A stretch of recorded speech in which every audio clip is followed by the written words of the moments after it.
Shalom, perkenalkan nama saya Estevi Ningayomi. Saat ini saya akan membahas salah satu gangguan jiwa, yaitu isolasi sosial.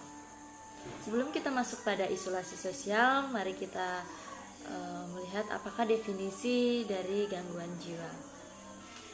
Gangguan jiwa menurut Depkes RI pada tahun 2015 adalah perubahan pada fungsi jiwa yang menyebabkan adanya gangguan pada fungsi jiwa yang menimbulkan penderita pada individu dan hambatan dalam melaksanakan peran sosial. Untuk isolasi sosial merupakan kondisi di mana pasien selalu merasa sendiri dengan merasa kehadiran orang lain sebagai ancaman.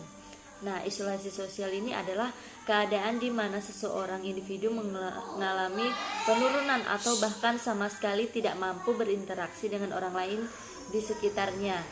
Pasien mungkin merasa ditolak, tidak diterima, kesepian, dan tidak mampu membina hubungan yang berarti dengan orang lain. Nah, jadi bagaimana proses terjadinya masalah? Proses terjadinya isolasi sosial terdapat dua faktor, yaitu faktor predisposisi dan faktor presipitasi. Yang pertama kita bahas untuk faktor predisposisi, yaitu terdapat ada dua faktor, faktor biologis dan faktor psikologis. Jadi faktor biologis yaitu hal yang dikaji pada faktor biologis meliputi adanya faktor herediter, di mana ada riwayat anggota keluarga yang mengalami gangguan jiwa. Kemudian faktor psikologis, pasien dengan masalah isolasi sosial seringkali mengalami kegagalan dengan berulang dalam mencapai keinginan atau harapan. Hal ini mengakibatkan terganggunya konsep diri yang pada akhirnya akan berdampak pada membina hubungan dengan orang lain. Kemudian kita masuk pada faktor sosial budaya. Faktor predisposisi sosial budaya pada pasien dengan isolasi sosial seringkali diakibatkan karena pasien berasal dari golongan ekonomi yang rendah. Hal ini mengakibatkan ketidakmampuan pasien dalam memenuhi kebutuhan. Kemudian faktor presipitasi ditemukan adanya riwayat penyakit infeksi, penyakit kronis atau kelainan struktur otak, faktor lainnya. Jadi kita masuk pada pohon masalah. Dari mulai disebabkan oleh harga diri rendah sehingga terjadi isolasi sosial, kemudian mengakibatkan gangguan persepsi sensori atau halusinasi. Sekarang kita masuk pada masalah keperawatan dan data yang perlu dikaji. Pada masalah yang pertama yaitu isolasi sosial. Dengan DS, pasien merasa ingin sendirian, merasa tidak aman. Dengan DO, menarik diri, tidak berminat atau menolak berinteraksi dengan orang lain ataupun lingkungan. Kemudian diagnosa yang kedua yaitu harga diri rendah. Dengan DS, pasien menilai diri negatif, merasa malu atau bersalah, melebih-lebihkan penilaian negatif tentang dirinya sendiri dan menolak penilaian positif tentang dirinya. Kemudian untuk DO, berbicara pelan dan lirih, menolak berinteraksi dengan orang lain, berjalan menunduk, postur tubuh menunduk. Kemudian diagnosa yang ketiga yaitu persepsi sensori halusinasi. DS-nya, pasien mendengar suara bisikan atau melihat bayangan, merasakan sesuatu melalui indera penciuman, perabaan atau pengecapan. Kemudian DO, distorsi sensori respon tidak sesuai, bersikap seolah melihat, mendengar, mengecap, meraba atau mencium sesuatu. Jadi kita masuk pada diagnosa keperawatan prioritas. Yang pertama ada harga diri rendah, kemudian yang kedua isolasi sosial, yang ketiga gangguan persepsi sensori atau halusinasi.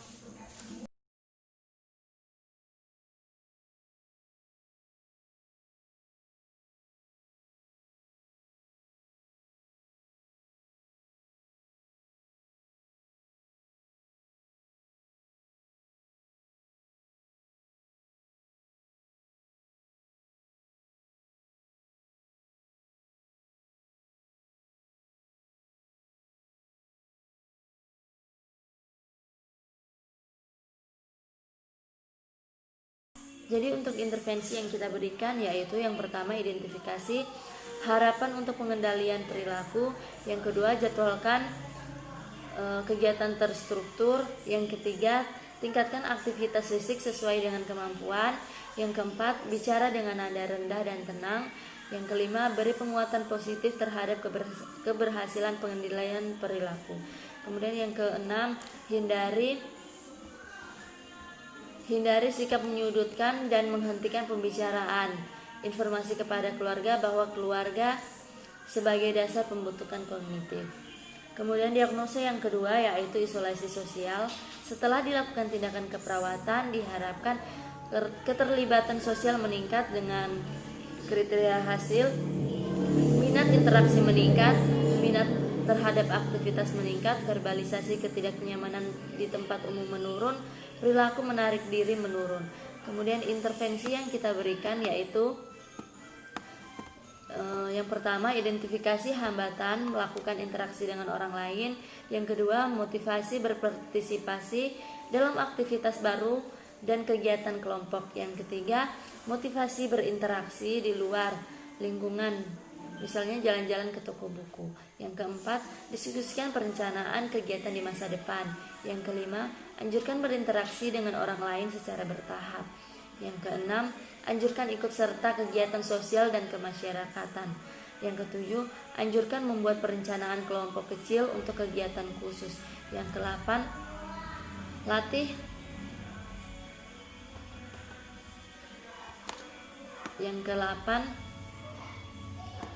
bermain peran untuk meningkatkan keterampilan komunikasi. Kemudian diagnosa yang ketiga yaitu gangguan persepsi sensori halusinasi. Setelah dilakukan tindakan keperawatan 6 jam, diharapkan persepsi sensori membaik dengan bertahap. Dengan kriteria hasil, verbalisasi melihat bayangan menurun, verbalisasi merasakan melalui sesuatu, melalui indera peraba menurun, perilaku halusinasi menurun, curiga menurun, melamun menurun. Tindakan keperawatan yang diberikan yaitu yang pertama identifikasi masalah memori yang dialami. Kemudian yang kedua yaitu monitor perilaku dan perubahan memori. Yang ketiga stimulus memori dengan mengulang pikiran yang terakhir kali diucapkan. Yang keempat koreksi kesalahan orientasi. Yang kelima fasilitasi tugas pembelajaran. Yang keenam fasilitasi kemampuan berkonsentrasi. Yang ketujuh ajarkan teknik memori yang tepat. Jadi kita masuk pada strategi pelaksanaan pada pasien isolasi sosial dengan SP1 pada pasien, yaitu mengidentifikasi penyebab isolasi sosial. Yang kedua, berdiskusi dengan pasien tentang keuntungan berinteraksi. Yang ketiga, berdiskusi dengan pasien tentang kerugian tidak berinteraksi dengan orang lain. Yang keempat, ajarkan pasien cara berkenalan dengan satu orang. Yang kelima, menganjurkan pasien memasukkan kegiatan latihan berbincang-bincang dengan orang lain dalam kegiatan harian. Kemudian untuk SP keluarga yaitu yang pertama mendiskusikan masalah yang dirasakan keluarga dalam merawat pasien. Yang kedua menjelaskan pengertian tanda dan gejala isolasi sosial yang dialami pasien beserta proses terjadinya. Yang ketiga menjelaskan cara-cara merawat pasien isolasi sosial.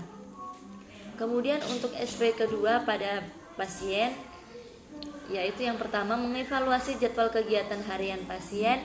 Yang kedua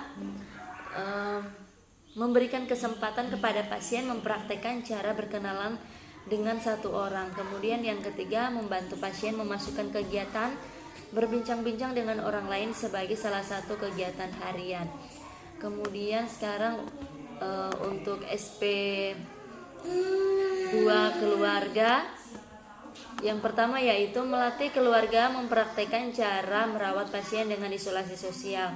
Yang kedua, melatih keluarga melakukan cara merawat langsung kepada pasien isolasi sosial. Kemudian kita masuk pada SP yang ketiga pada pasien, yaitu yang pertama mengevaluasi jadwal kegiatan harian pasien. Yang kedua memberikan kesempatan kepada pasien berkenalan dengan 2 orang atau lebih. Yang ketiga menganjurkan pasien memasukkan dalam kegiatan harian.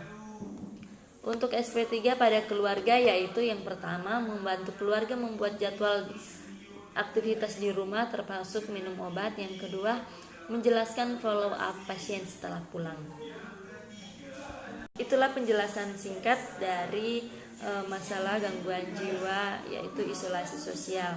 Semoga bisa bermanfaat buat teman-teman.